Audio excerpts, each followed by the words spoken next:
ஒரு நாள் கிரிக்கெட்டில் தலைவன் வேற ரகம். ரோஹித் சர்மா தனது கடைசி 10 ஒரு நாள் போட்டிகளில் அடித்த ரன்கள் 86, 48, 46, 87, 4, 40, 61, 47, 47, 41.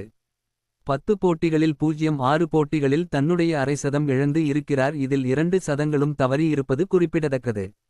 இப்பா சான்ஸே இல்ல. ரோஹித் சர்மா ஒருநாள் போட்டிகளில் 11,000 ரன்களை எட்டிய உலகின் இரண்டாவது வேகமான வீரர் ஆனார். இவர் 261 இன்னிங்ஸ் இந்த சாதனை செய்துள்ளார். இரண்டாவது இடத்திலிருந்து சச்சின் டெண்டுல்கரை பின்னுக்கு தள்ளி சாதனை படைத்தார். சச்சின் 276 இன்னிங்ஸ் 11,000 ரன்கள் கடந்துள்ளார்.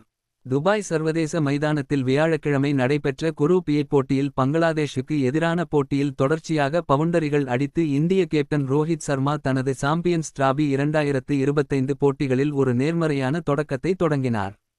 இந்த செயல்பாட்டில் 11,000 ஒருநாள் ரன்களை நிறைவு செய்து ரோஹித் ஒரு முக்கிய மைல்கல்லை கடந்தார்.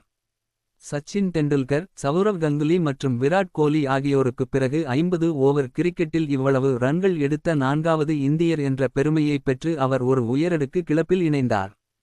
4 புகழ்பெற்ற இந்தியர்களைத் தவிர உலகில் 11,000 ஒருநாள் ரன்களை கடந்த 6 பேட்ஸ்மேன்கள் மட்டுமே உள்ளனர்.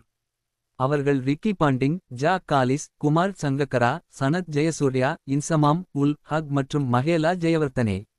இவர் ரோஹித் சர்மா இல்லை. சுயநலமற்ற சர்மா.